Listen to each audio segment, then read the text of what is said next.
Hey, Volley Truthers. This season, USAV Nationals for 11s through 13s was held at the Minnesota Convention Center, downtown Minneapolis, Minnesota. Teams from all over the USA and its territories came out in droves to fight for their right to stand tall and strong atop the national podium, to say they are the best at their age level for 2023. And boy, was it a dog fight out there in these volleyball streets.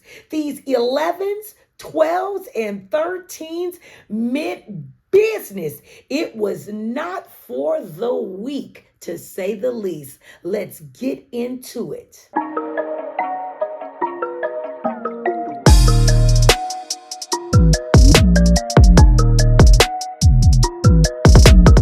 Okay, before we dive into nationals, let me tell y'all about the hotel we stayed in. I thought we were going to be crammed in there because the only beds or hotel rooms they had was king-size beds with a pull-out left when our club made its reservations. But baby, let me tell you something. It was far from it. It was so spacious up in there. It was crazy. It was really like having a 2-bedroom suite.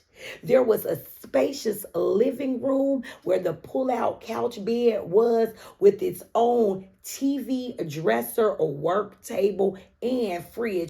Then you come to the bathroom, which I can say was a bit on the small, basic side. But what are we really doing in there other than cleaning up? So moving on down the hall, we had the king bedroom that housed a dresser, a TV, a breakfast table nook with chairs, 2 nightstands, a vanity with mirror, and a closet, which you could actually walk into. The rooms were absolutely huge. There's no better place to start than with the entrance. Minnesota Nationals cost a whopping $50 per adult if you were lucky enough to be attending any national event over age 11. 11s were lucky enough to only be $35 per adult for the weekend. But keep in mind that at that age, they played one less day than everyone else and only had national divisions. So just get ready for next year, 11's parents. Your time is coming. 10 years and under were absolutely free.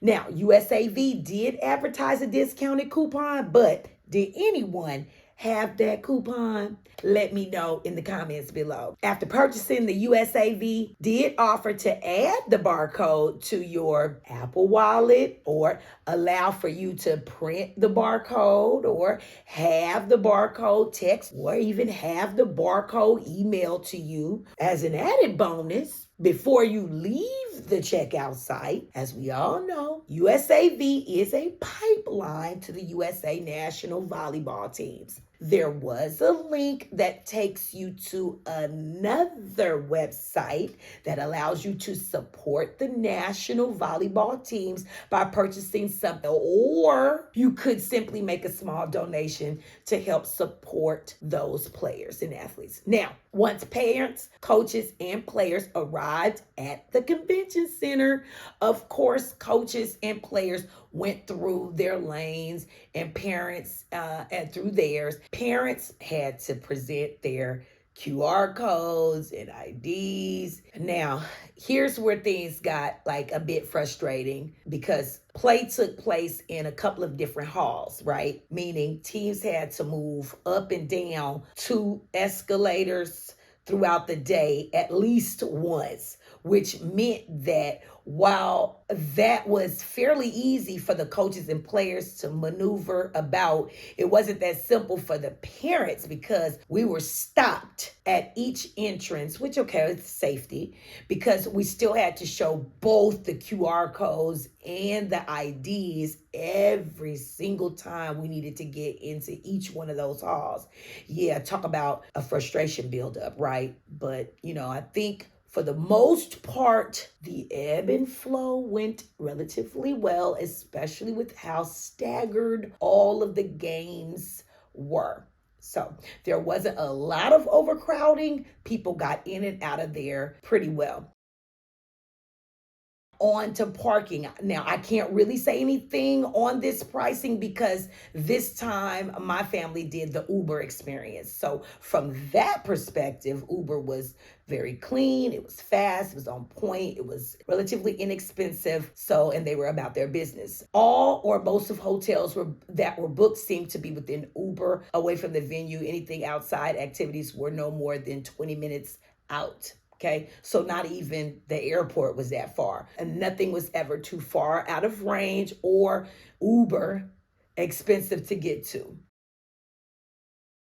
The tournament, well, it consisted of 2 waves, time slots staggered in between them, if that makes sense, and throughout the day. So the doors opened at 7 a.m. The game started as early as 8 a.m. and ended as late as 8 p.m. So coaches, players, and parents could be in for a very, very long day or days and nights, depending on how their schedules fell. And let me tell you, if your schedule fell with that 3, 5, and 7 p.m. schedule for the first 2 days with an 8 a.m. game, you were up a poops creek without a paddle because you were left with very little to no food options once done with play. Thanks to Brick Pub for that late hour. So plan ahead next season if you go to Minnesota. Let's spend more money, shall we? The souvenir shop was in full swing as they sold all things USAV Junior Nationals, USA Olympics, and Paralympics. I mean, they had all of the normal things we all wanted and liked: sweatshirts, hoodies, bag tags, shirts, stickers, socks, pants, stuffed animals, hats, keychains, and more. USAV did hand out free blow-up volleyball beach-like balls that the players and the siblings played with throughout the entire tournament. So way to go, USAV. We always love to get free. Time for the national anthem. Of course, the national anthem was sang every morning, 20 minutes before the first play. The very first day, the local National Guard of Minnesota was called in to present the colors, which was really, really nice. All balls were stopped, hats removed, faced the music or the flag if you were in sight of it. All other days, only the national anthem was sung. Some singers were good, while others were still learning. I will give them that. They were all respectful. Let's talk about the gameplay. No matter the division, no matter the age, the play had to be respected. At the ages of 11s, 12s, and 13s, each game was a knockdown, drag-out, Rocky versus Drago fight. I mean, there were tears full of pain and sorrow. There were tears of joy and laughter. Teams were coming for the jugular. They had one goal: to stand on that podium at the end of the tournament. You could tell that some of these clubs, coaches, and teams had studied, scouted, trained, and put in that work while others came to learn. So if your team was one of those that came to learn, that wasn't ready, hadn't been properly trained, hadn't properly bonded, they were going to go down. On this stage, at this level, all of the team's season-long struggles, shortcomings, indiscretions, likes, dislikes were going to be peeled back until there was nothing left except bare bone. On the first 2 days, teams played 2 to 3 games of pool play. These days would be finished up day 3 with either an additional match or a crossover match, leaving everyone going into Saturday with a total of 8 matches played. Saturday, what were teams playing for? They were playing for gold, of course, silver A or B, bronze A or B, and flight 1 through 10, depending on which division a team competed in. But understand, no matter if teams played in Open, National, USA, Liberty, American, or Patriot, only teams placed first, second, or third in that division would earn the honor of walking on that grand stage to receive the trophy, their medals, and banners. Teams there were OTVA, Premier Nebraska, Dynasty, Mavs, TVA, TAV, Mad Frogs, Skyline, Rockwood Thunder, Elevation, One United, Muscle Volleyball, Pohaku, Metro, A5, Tsunami, Key City, and more.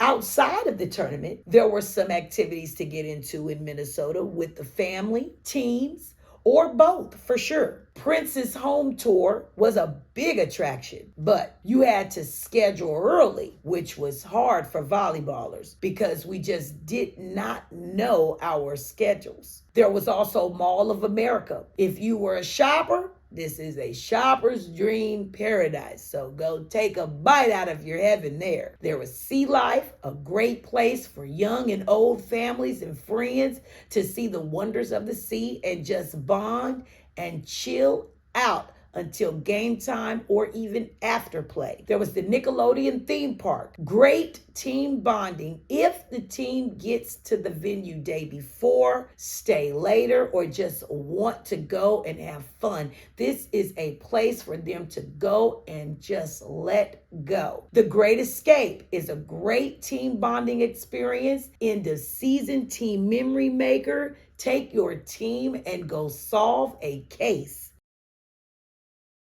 Now, food, and more food. Of course, my favorite topic. But there was not a ton of choice inside this venue to pick from. So please bring your cooler backpack with you for a more healthy choice. If you don't have one, you can always purchase one in the link in the description box below. Now, they did have the acai stand, and that was a very popular stand with a ton of toppings. They also had the food stands open inside the venue that offered your typical fried foods like fries, chicken strips, soda, candy, chips, and things of that nature. There was the tiki smoothie stand that was definitely a hit with all of the different flavors and the cute tiki cups and umbrellas. They also offered something different that I had not noticed this season. Soft, melt in your mouth